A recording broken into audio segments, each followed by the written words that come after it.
സുഹൃത്തെ, ഞാനിന്ന് എൻ്റെ കൂടെ പഠിച്ച ഒരു സുഹൃത്തിനെ കണ്ടു. ആളൊരു ലേഡിയാണ്. നമ്മൾ പഠിക്കുന്ന സമയത്ത് നമ്മളെക്കാളൊക്കെ ഒരുപാട് മാർക്ക് വാങ്ങിക്കുന്ന, നമ്മളൊക്കെ റെസ്പെക്റ്റോടെ കാണുന്ന ഒരു ഹൈ ലെവലിൽ നിൽക്കുന്ന ഒരാളായിരുന്നു ഈ ലേഡി.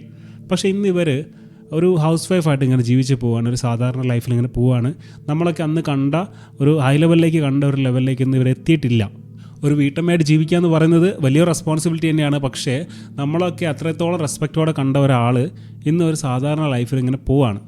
ഇവർക്ക് ഒരു പ്രത്യേക ഫീൽഡിൽ നല്ല കഴിവുണ്ടായിരുന്നു. അപ്പോൾ ഞാൻ ഇയാളോട് ചോദിച്ചു, നിങ്ങൾക്ക് അതിലേക്കൊന്ന് ഇറങ്ങിക്കൂടായിരുന്നോ?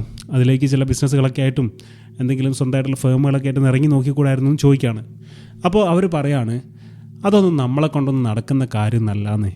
അതൊക്കെ ഒരുപാട് റിസ്ക് അല്ലേ, എക്സ്പീരിയൻസ് ഒന്നും ഇല്ലെങ്കിൽ നമ്മളൊക്കെ എങ്ങനെ രക്ഷപ്പെടാനോ? ഇങ്ങനെയൊക്കെയുള്ളൊരു ചിന്തയിലാണ് ഇവർ സംസാരിക്കുന്നത്. ഇത് ഒരു ലേഡിയുടെ കേസ് ആയതുകൊണ്ട് മാത്രമല്ല, ആണുങ്ങളിലും ഇതേ ചിന്ത തന്നെ സംഭവിക്കാറുണ്ട്. നമ്മളൊന്നും വിചാരിച്ചാൽ നടക്കുന്ന കാര്യമല്ല അത് എന്നുള്ള ചിന്ത. അതിനൊക്കെ പറ്റിയ ആളുകൾ എവിടെയൊക്കെയോ ഉണ്ട്, വേറെ ആരൊക്കെയോ ഉണ്ട്, വലിയ വലിയ എക്സ്പീരിയൻസ് ഉള്ള ആളുകൾ വേറെ ഉണ്ട് എന്നൊക്കെയുള്ള ചിന്ത. ഈ ചിന്ത നിങ്ങളെ ഇരുത്തിക്കളയുന്ന വല്ലാത്ത ഡേഞ്ചറായിട്ടുള്ളൊരു ചിന്തയാണ്.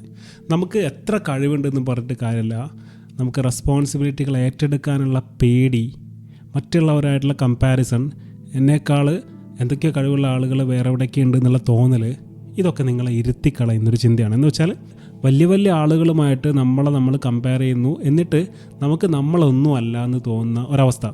ഇത് ഭയങ്കര ഡേഞ്ചറായിട്ടുള്ളൊരു കാര്യമാണ്. നിങ്ങൾ ഒരു കാര്യത്തിലേക്ക് ഇറങ്ങാൻ ഉദ്ദേശിക്കുന്നുണ്ടെങ്കിൽ ഒരു കാരണവശാലും നിങ്ങൾ ചെയ്യാൻ പാടില്ലാത്ത കമ്പാരിസൺ തോട്ടാണ് ഈ ഒരു തോട്ട്. നിങ്ങളെന്ന് പറഞ്ഞാൽ യുണീക്കാണ്. നിങ്ങൾ കമ്പയർ ചെയ്യുന്ന ഒരാളെ പോലെയും ഉള്ള ഒരു വ്യക്തിയല്ല. മറ്റുള്ളവർ ബിസിനസ് ചെയ്യോ ജോലി ചെയ്യോ ചെയ്യുന്ന രീതിയിലായിരിക്കില്ല ഒരു കാരണവശാലും നിങ്ങൾ ചെയ്യാൻ പോകുന്നത്. അതിലേക്ക് ഇറങ്ങി അനുഭവിച്ച് എക്സ്പീരിയൻസുകൾ നേടി വിജയവും പരാജയവും കണ്ടിട്ട് വേണം നിങ്ങൾ ഇതെങ്ങനെയാണെന്ന് തീരുമാനിക്കാൻ. അല്ലാതെ നമ്മൾ ആദ്യം തന്നെ ഇതിങ്ങനെയാണ് നടക്കുക എന്നുള്ളൊരു ധാരണ ഉണ്ടാക്കി വെച്ച് കഴിഞ്ഞാൽ നമുക്ക് അതിലേക്ക് ഇറങ്ങാൻ കഴിയില്ല. നിങ്ങൾ ആഗ്രഹിക്കുന്നൊരു കാര്യത്തിലേക്ക് നിങ്ങളിങ്ങനെ ചെറിയ ചെറിയ സ്റ്റെപ്പുകളായിട്ട് ഇറങ്ങി അതിൽ നിന്ന് എക്സ്പീരിയൻസുകൾ ഉണ്ടാക്കേണ്ട സ്ഥാനത്ത് ഇതിനൊന്നും പേടിച്ചുകൊണ്ട് നിങ്ങളിങ്ങനെ ഇരുന്നിങ്ങനെ ചിന്തിച്ച് കഴിയുകയാണെങ്കിൽ നിങ്ങൾക്ക് ഒരിക്കലും ഒന്നും ചെയ്യാൻ കഴിയില്ല സുഹൃത്തെ. എന്തായാലും എന്നോട് കുറച്ച് സംസാരിച്ചപ്പോൾ അവർക്ക് എന്തൊക്കെയോ ചെയ്യണം എന്നൊക്കെയുള്ളൊരു തോന്നൽ വന്നു.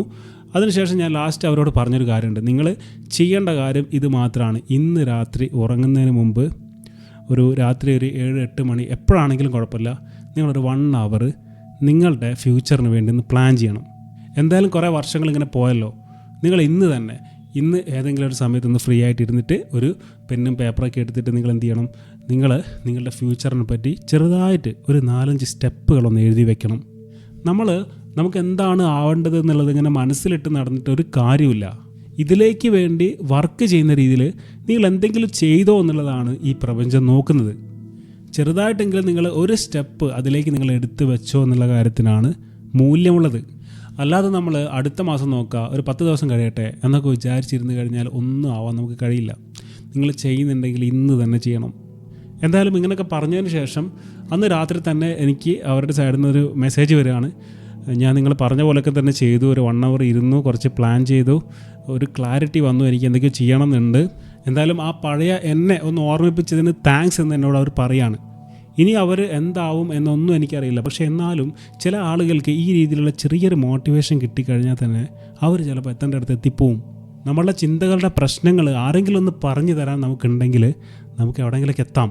അപ്പോൾ ഞാൻ നിങ്ങളോടും കൂടി പറയാണ്, നമ്മളെ കൊണ്ട് ഇതൊക്കെ നടക്കുമോ എന്നുള്ള ആ ചിന്ത നിങ്ങൾ ഒരിക്കലും നിങ്ങളിലേക്ക് കൊടുക്കാൻ പാടില്ല. അതിന് പകരം ഞാൻ എന്തായാലും കുറച്ച് കാലം കൂടി ഈ ഭൂമിയിലുള്ളൂ, അതിന് ഇടയിൽ എന്തെങ്കിലുമൊക്കെ എനിക്ക് ചെയ്ത് കാണിക്കണം, കുറച്ച് ക്യാഷ് എൻ്റെ കയ്യിലേക്ക് എത്തിക്കണം, അല്ലെങ്കിൽ കുറച്ച് നല്ല സർവീസുകൾ ചെയ്തിട്ട് ഒന്ന് അറിയപ്പെടണം, 4 ആളുകൾ എന്നെ റെസ്പെക്റ്റ് ചെയ്യുന്നത് എനിക്ക് അനുഭവിക്കാൻ കഴിയണം. ഈ രീതിയിലുള്ള ചിന്തകൾ നിങ്ങളിലേക്ക് കൊടുക്കുക. എന്നിട്ട് നിങ്ങളെന്ത് ചെയ്യണം, ഇന്ന് തന്നെ നിങ്ങളുടെ കാര്യങ്ങൾ പ്ലാൻ ചെയ്യാൻ വേണ്ടിയിട്ടുള്ള 1 മണിക്കൂർ നിങ്ങൾ മാറ്റി വെക്കണം. സുഹൃത്തെ, ഈ മണിക്കൂർ ചിലപ്പോൾ വെറും പ്ലാനിങ്ങിൻ്റെ മണിക്കൂർ ആയിരിക്കില്ല, നിങ്ങളുടെ സ്വപ്നങ്ങളിലേക്കുള്ള ഹാർഡ് വർക്കിൻ്റെ മണിക്കൂറായിരിക്കണം. അതൊരിക്കലും നാളെ എന്നുള്ള ഒരു ദിവസത്തേക്ക് നിങ്ങൾ മാറ്റി വയ്ക്കാൻ പാടില്ല. ഇന്ന് ഉറങ്ങുന്നതിനിടയിൽ നിങ്ങൾ എന്തെങ്കിലും ഒന്ന് നിങ്ങളുടെ ഫ്യൂച്ചറിന് വേണ്ടി ചെയ്യാൻ തയ്യാറാവുക. That's it. Thank U.